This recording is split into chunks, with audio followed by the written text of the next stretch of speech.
Welcome back to Soft Life Secrets, where we believe softness is not a luxury, it's a form of radical self-respect. Today's episode is close to my heart. I'm sitting down with a dear friend who's lived a story many of us didn't even know she was carrying. She's a successful esthetician, a radiant woman, a lupus warrior who for years kept her diagnosis hidden. In this conversation, we talk about what it means to choose softness even when your body is in survivor mode, about finding joy in the mirror even when the pain is invisible. If you've ever had to push through in silence, or if you love someone who has, this episode is a reminder. You deserve peace, softness, and care exactly as you are. Let's get into it. Welcome, Charisma Atkins. Hi. Hey, thank you for coming. Oh, no problem. Okay, so y'all, we've been so phony on here. This is my friend. It's my homie. Okay, so let's get into it. Charisma. Mm-hmm. We're gonna take this interview serious. Okay. I love her to death. But this is a topic that is dear to my heart. Before her, I never knew anyone personally that had suffered from lupus, or maybe I didn't understand the impact or even know what it really was. But this has really touched our sister circle in a way that made me want to interview you. Mm. So tune in, let's get started. All right, so Charisma, can you introduce yourself to our listeners and tell us a little bit about who you are outside of lupus? Okay, I am Charisma. I was born and raised, I'm a Georgia peach. I'm from Decatur. I went to college at Florida A&M University. I am an esthetician, I'm an epidemiologist, I'm an advocate, I'm a fashion girl, I am all things beauty. All things beauty. So that's a little bit what I am outside of my diagnosis. Okay. So when did you first get diagnosed with lupus, and what do you remember most about it? I first got diagnosed, I was home from Christmas break, my second year of my graduate program. So I was 21. Okay. I came home for Christmas. The whole semester, I had been complaining about my joints hurting, specifically my hands. Mm. And you can imagine being in grad school, I needed my hands to work, to do to write papers. So I came home, I was tired. I laid in the bed. We had planned to go out that night because that's what we did when we were in college. Mm-hmm. Just drop your clothes off and I'll see you in a couple of hours. Laid down in the bed, slept throughout the night, did not get up. And when I realized it, I tried to jump up and realized I could not get out of the bed. I screamed, but the only person that heard me was my brother, whose bedroom was directly next to mine. Mm-hmm. So as I'm screaming, I guess he's up doing whatever. And he comes to my room and he's like, well, what are you screaming for? Mm-hmm. You're so loud. He was agitated. And I said, I cannot get up. And so he's pulling me out the bed, but my body is limp. Wow. And now he's screaming for my parents. She can't move. Something's wrong. So finally, my parents come in the room, and I'm just laying there crying because I knew something was wrong because I couldn't get up. Wow. And my mother walked me to the bathroom, and, I had to use the bathroom. And my dad came in, and he was like, I knew something was wrong. He said, we're going to the doctor first thing in the morning. And it happened that quick. So I had to have a wheelchair. I will never forget, in Emory downtown. It was, what did they used to call Emory downtown? The Cab Medical? No. I forget Crawford Long. Crawford Long. It was Crawford Long before Emory.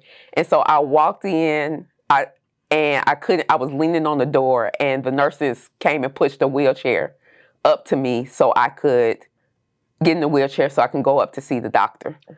And so I was wheeled up there, and I went into the doctor. I sat there, and in the doctor's office, there's always pharmaceutical reps, and they had a rolling commercial, a commercial about lupus, just rolling like on repeat, it just marking down all the symptoms. Are you fatigued? Are you weak? Do your muscles hurt? Is your vision changing? All these different things, and I'm sitting in the wheelchair, and I'm like, yep. And so my mom was sitting right there, and I said, I got that. And she was like, you don't know that. Let the Lord work it out. Right. I was like, no, I got that. So when he wheeled me back there, he said, you do have the symptoms.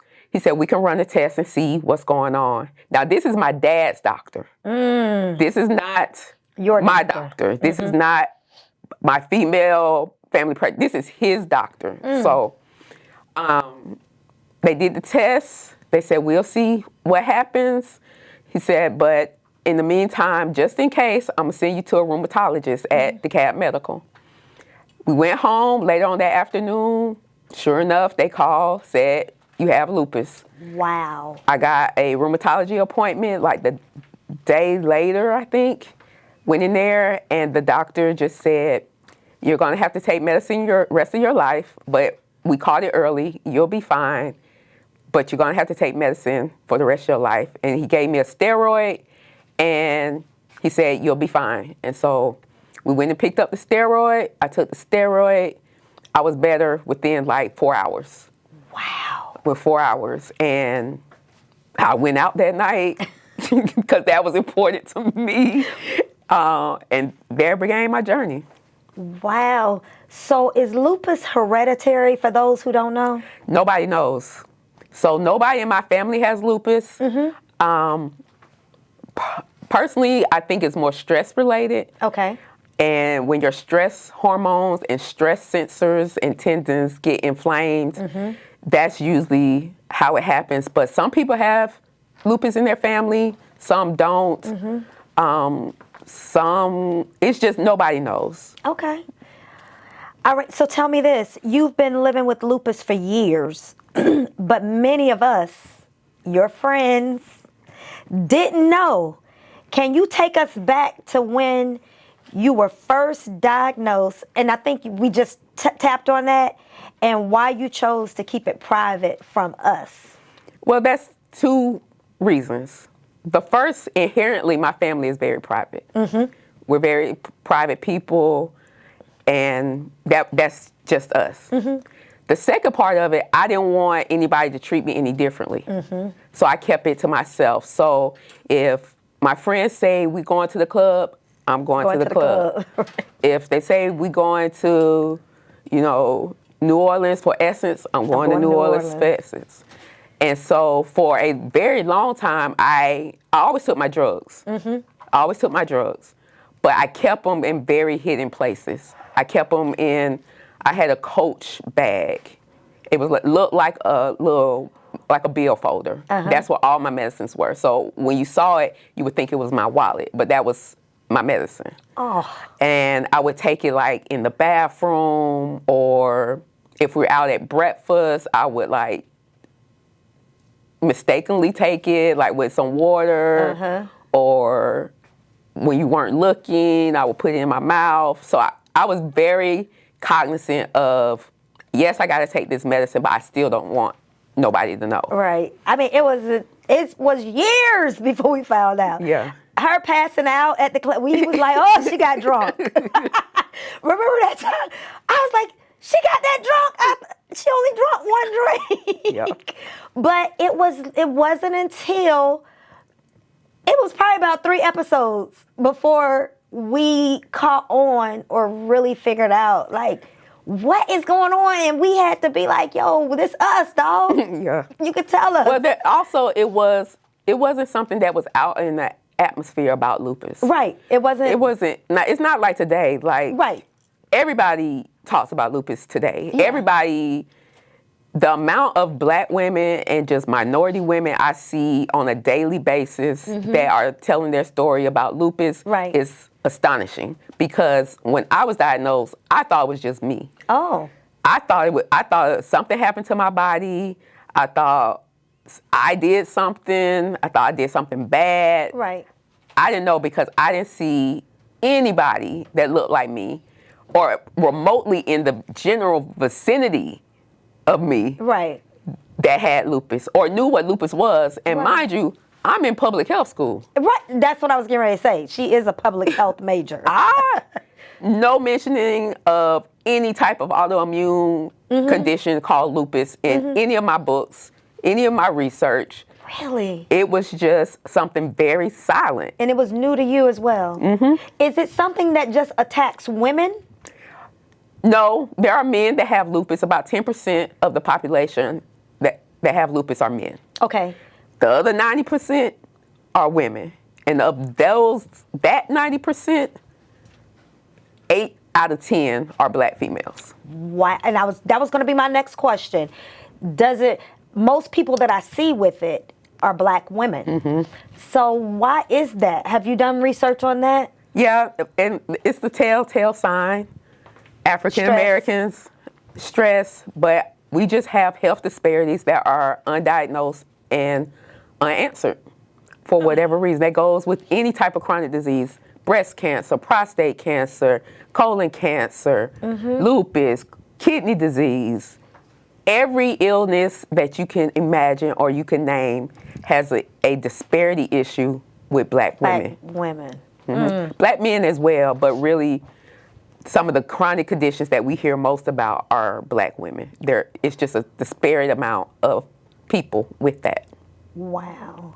Okay, so what did hiding your condition teach you about how we show up in the world even when we're hurting? It allowed me to really know myself. It allowed me to focus on my inner being, being able to consume all the information and not have answers coming or questions coming from this way. Or even though I love y'all, I could imagine a couple of y'all saying, "Are you okay? Are you okay? If I'm walking too slow, you good? Yeah. If you didn't want that. Yeah, if I'm not drinking what y'all drinking, you good? Why are you on water?"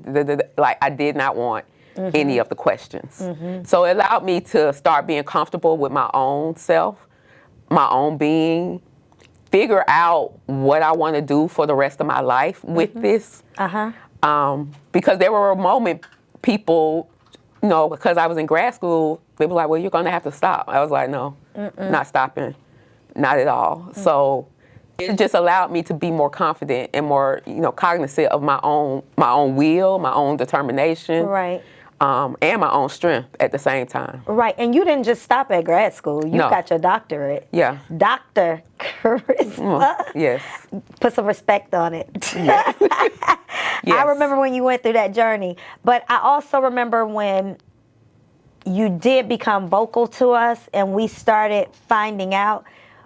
We had a group chat on the side where everybody was like, "How can we help? How can we help?" And it was, everybody wanted to love on you and just show you, like, you're not in this alone. Like, we here, we got you. And eventually you started opening up. But was there a breaking point or moment when you realized you could no longer carry this in silence alone? Yeah. I was going in the hospital too much. Okay. And we was asking. You were asking. Like, you ain't going out tonight? You ain't going to the party? I'm literally in the hospital bed on social media, talking to y'all, texting. Yeah, she texting, keeping up with the group text. Yeah. Nobody knows she's in the hospital. So I was going into the hospital, on a pretty regular basis. So I finally said I have to open up. But even with that, I kept some things to myself. Just for my own self-reflection, my own strength, So I knew how to deal with it. And then on top of all of this, I just knew if I looked at y'all, I would bust into tears. I just couldn't take that, and I couldn't take one of you all or anybody that was in my circle, family, cousins, anybody, to give a hug. I know. You didn't want nobody hugging you. You didn't want to be baby. I didn't want to be baby. Because that's what we would have been like, oh. Yeah. I didn't want to be treated any differently. I didn't want the sympathy. I didn't want the pity. I didn't want the eyes. I didn't want the steady movements around me. Right. I didn't want someone like questioning me, because as I'm going through this and I'm still trying to be me, trying to be out in the world, I didn't want one of you all or anybody to say, now, should you be really doing this? Like, really? Because at the time, we had Pretty Girls Run. I was training every day. Right. Yeah, we had Pretty Girls Run. This girl was running. was running. It was training every day, going out. Like, I didn't want one of y'all say. We were kicking it. Yeah. I didn't want nobody to say, now. You can't go. Yeah. I didn't want nobody to tell me to sit down. So, the things that I couldn't get away from, I spoke about, but the things that I could, I kept to myself. Oh gosh. Y'all, this is my first time hearing a lot of this stuff. and excuse me if I get emotional, because our history is very unique and different, but I love this girl so much. And so it wasn't until she fell out on me and I didn't know what to do. And I was like, hey, we got to call somebody. She said, no, don't call nobody. Take me home. And I'm like, huh? I called her brother. He was like, I'll come get her. I'll meet her at the house. And I'm like, okay. I said, okay. So, and we still really didn't know what was going on. Right. But it was, you don't even understand how much love you had in our sister circle. I think you know. I know. You know. So living with a chronic illness can make you feel like you have to be strong, which you were all the time. Does softness, what does softness look like to you now? Softness is doing exactly what I want to do. Softness is getting up every morning and doing normal stuff like everybody else. My whole issue is being able to be normal. And so softness is also letting go of things that I thought were important that are no longer important to me.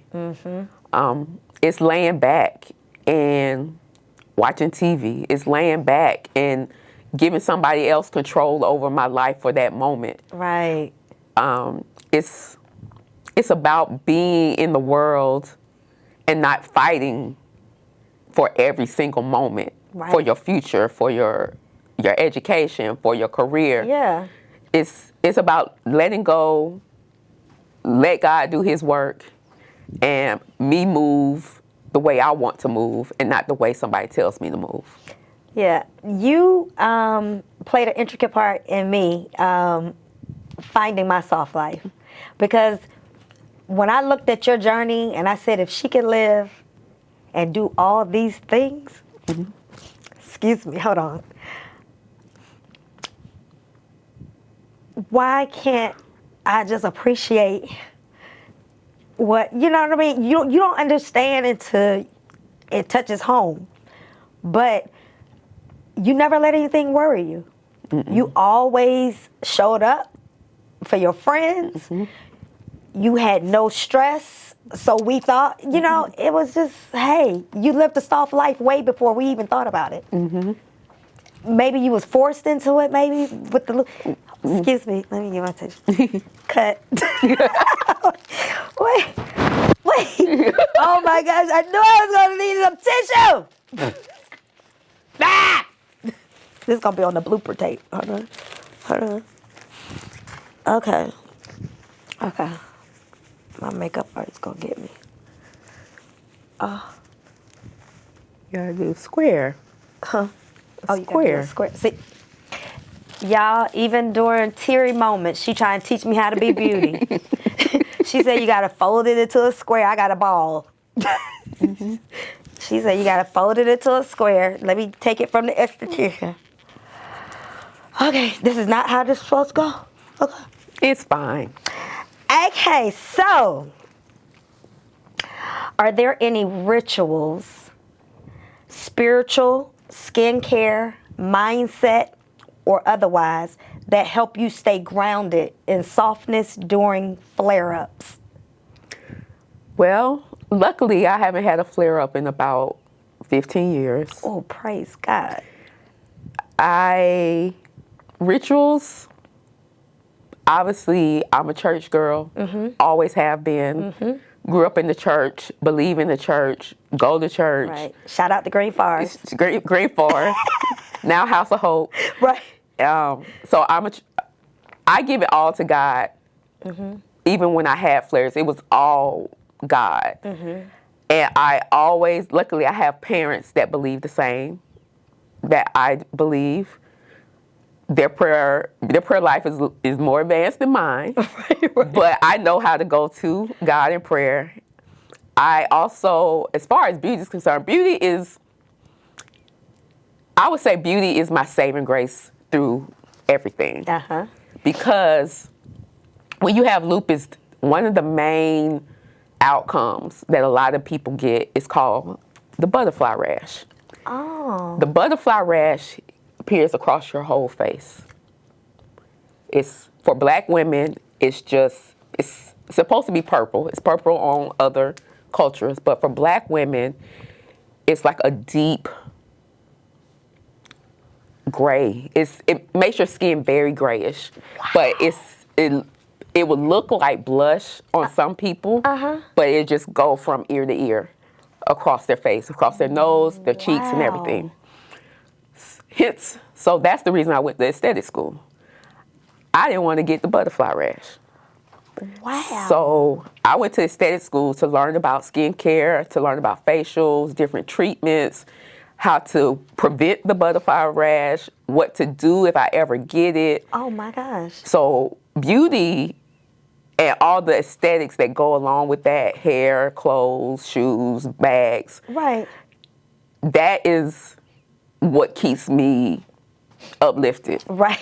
It keeps me uplifted. So knowing that I could take care of my skin, knowing that if I get a breakout or if the rash may come, what do I need to do? I need to cleanse my face. I need to do an exfoliation. I need to do a chemical peel. What is it that I need to do? Wow. So my skincare regimen is different than others because I'm very intentional about what I'm doing. Wow. And all along we thought you was just giving us facials. And you be sitting there telling us, oh, you got this, you got this. Girl, just give me a facial. But you telling us, hey. That's the reason. Oh my gosh. That's the reason. Because I did not want to get the butterfly rash. And I haven't had it, praise God. Because to me and all how I grew up, what my family is like, you know, we gets down with the clothes. Yes. We gets on a different level. We get down with the fashion now. And everything fashion entails, we do.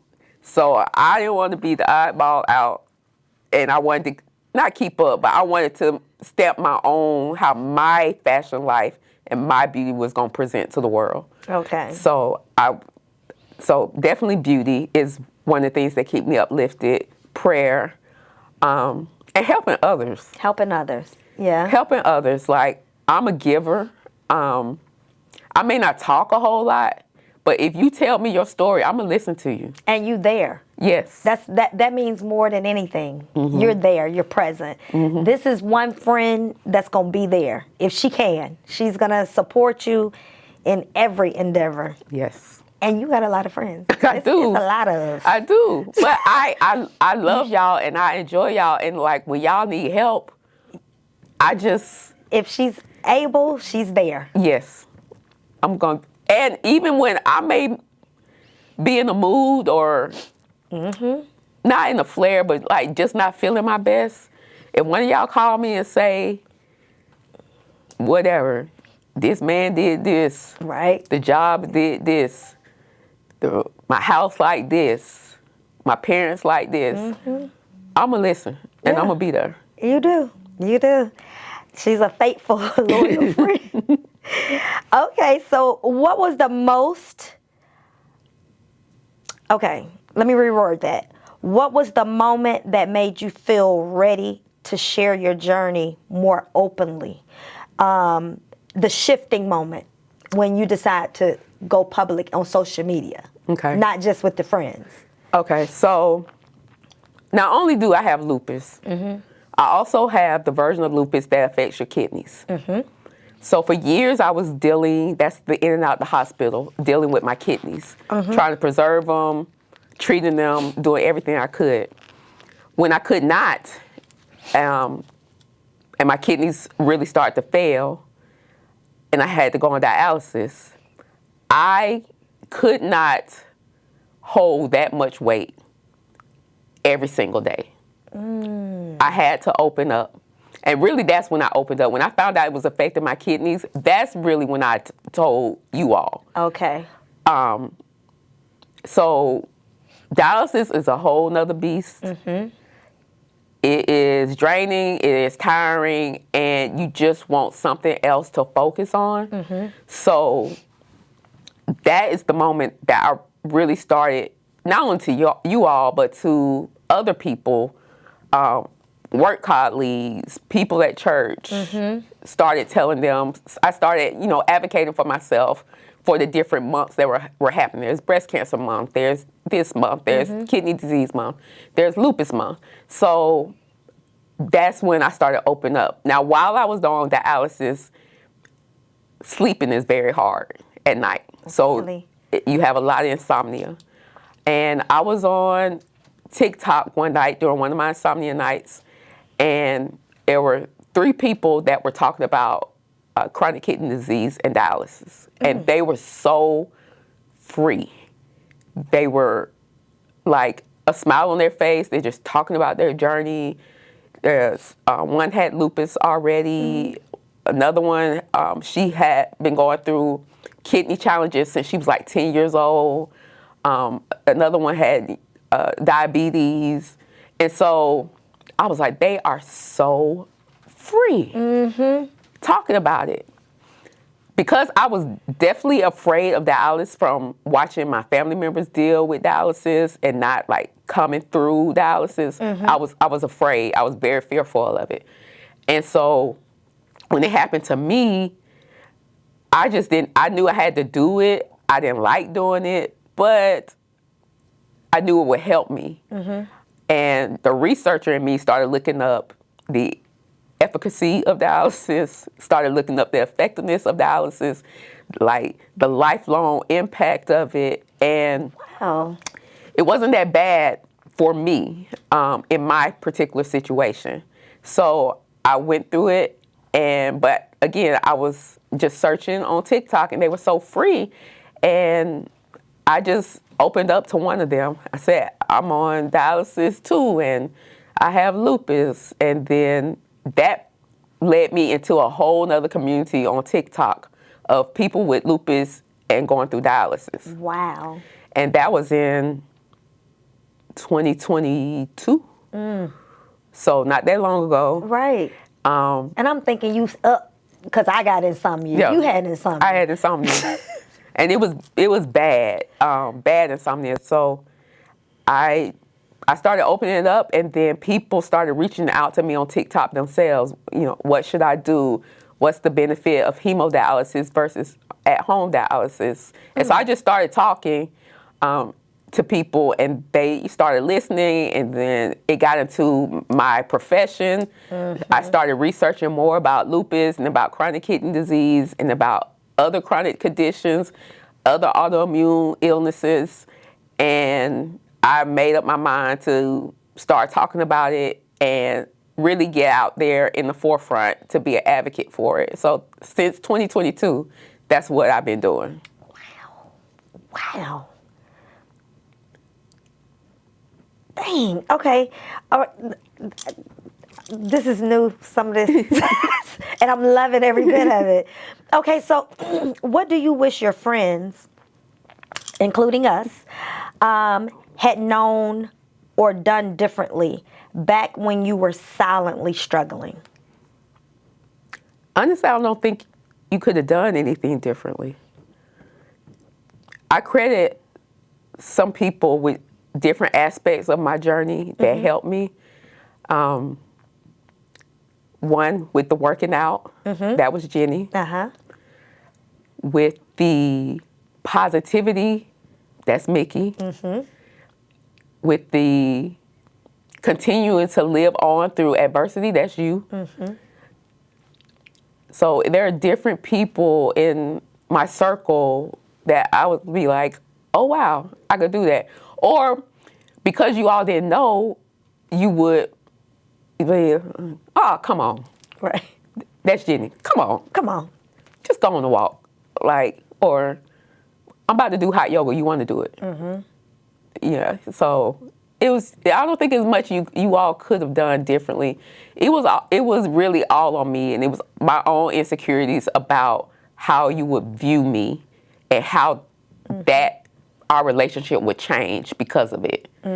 And once I got into myself and started to feel like, well, I don't care.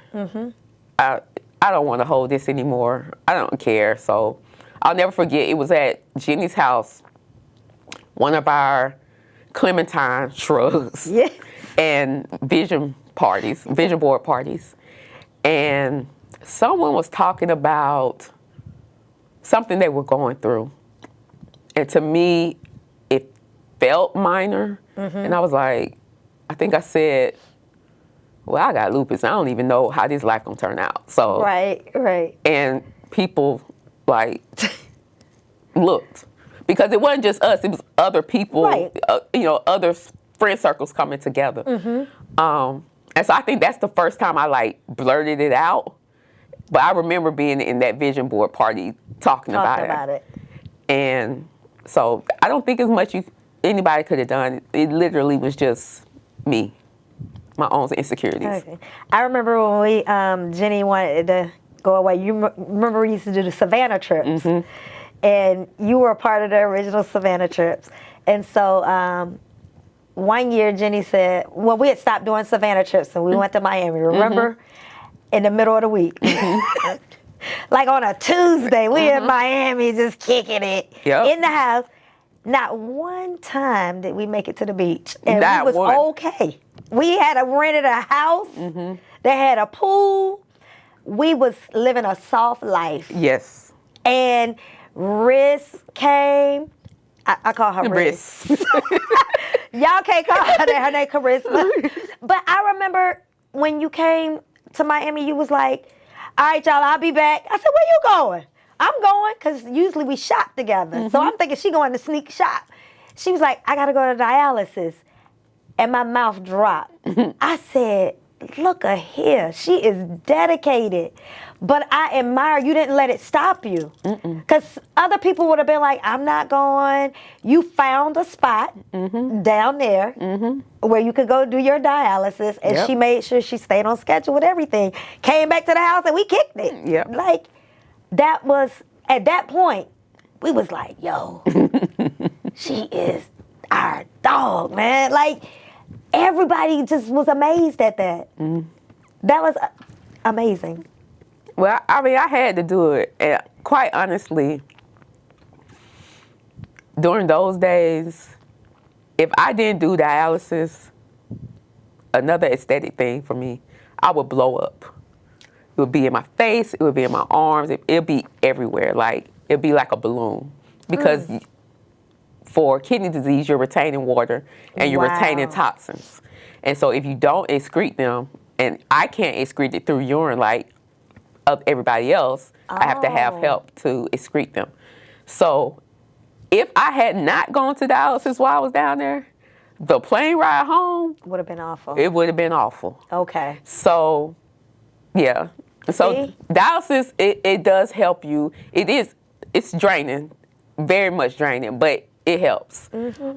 So I had to make a decision then, like what I was going to do, what was more important to me, to stay in the house with y'all, to kick it a little bit, even though we had 2 more days. Right, and we in the ain't house. do nothing. When you were gone, Right. we ain't do nothing. Right. We waited till you got back. Right. So you have to make a cognizant effort, like what is more important to you. So I was like, let me go to dialysis. It was fine. Oh my gosh. Okay, so what does soft life mean to you now?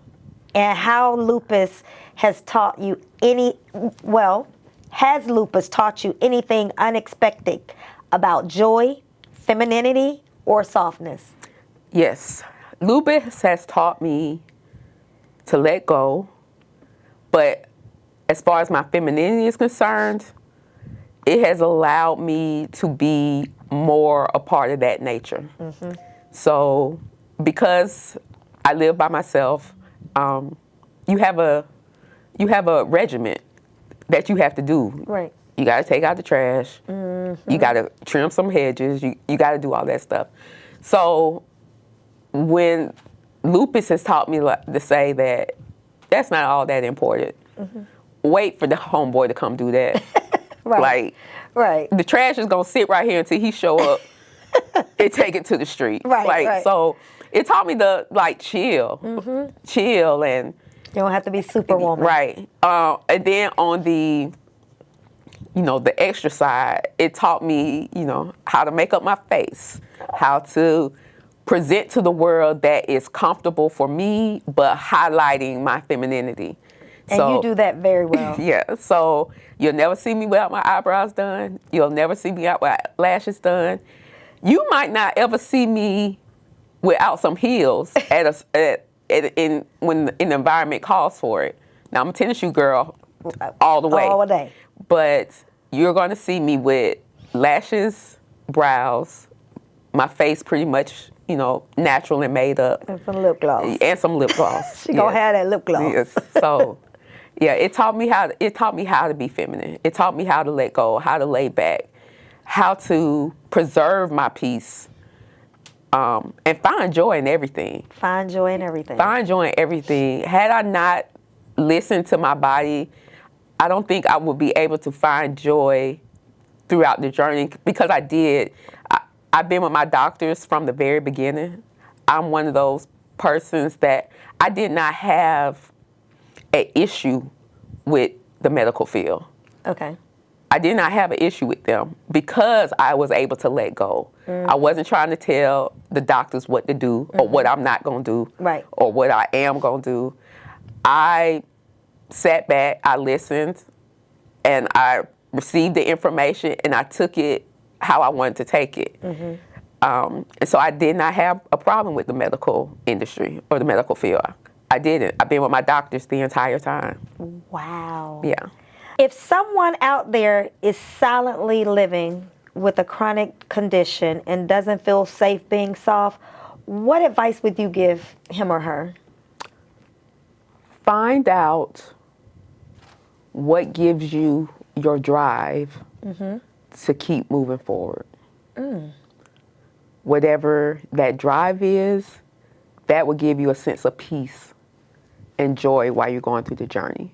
Wow. So my drive was getting my degrees and working out.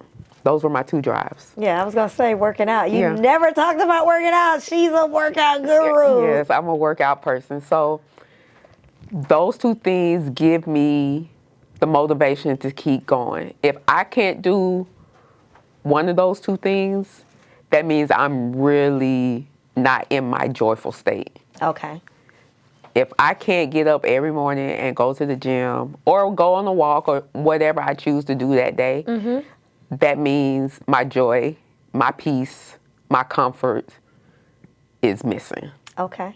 So you have to find that one little thing that's going to keep you motivated to fight in this journey and to stay present in the journey. And whatever that is, it'll give you a sense of joy and a sense of peace. Wow. Okay, so in one sentence, what's your secret to living a soft life while carrying something so heavy? My secret is, for my soft life, is to let go and do whatever you want to do. 2 bags in a bucket. I love it. I love it. Oh, and don't let nobody worry you. Not at all. Nobody worry you. But yeah, just let go. If you can't go to the grocery store that day, it's okay. It's okay. If you can't mop the floors that day, it is okay. It is okay. It's gonna be there, I promise you, when you feel like doing it. Right. So let go, don't worry, and find your joy. Find your joy, and there you have it. This conversation reminded me that strength doesn't always roar. Sometimes it whispers rest. My friend chose to protect her peace even when she was in pain, and now she's choosing to live her soft life out loud. If her story touched you, please share this episode with someone who needs to know they are not alone in this invisible fight. And if you're navigating something silent and heavy, you are still worthy of light, softness, and ease. Subscribe, leave a review, and meet me back here next week. Until then, stay soft, but never silent.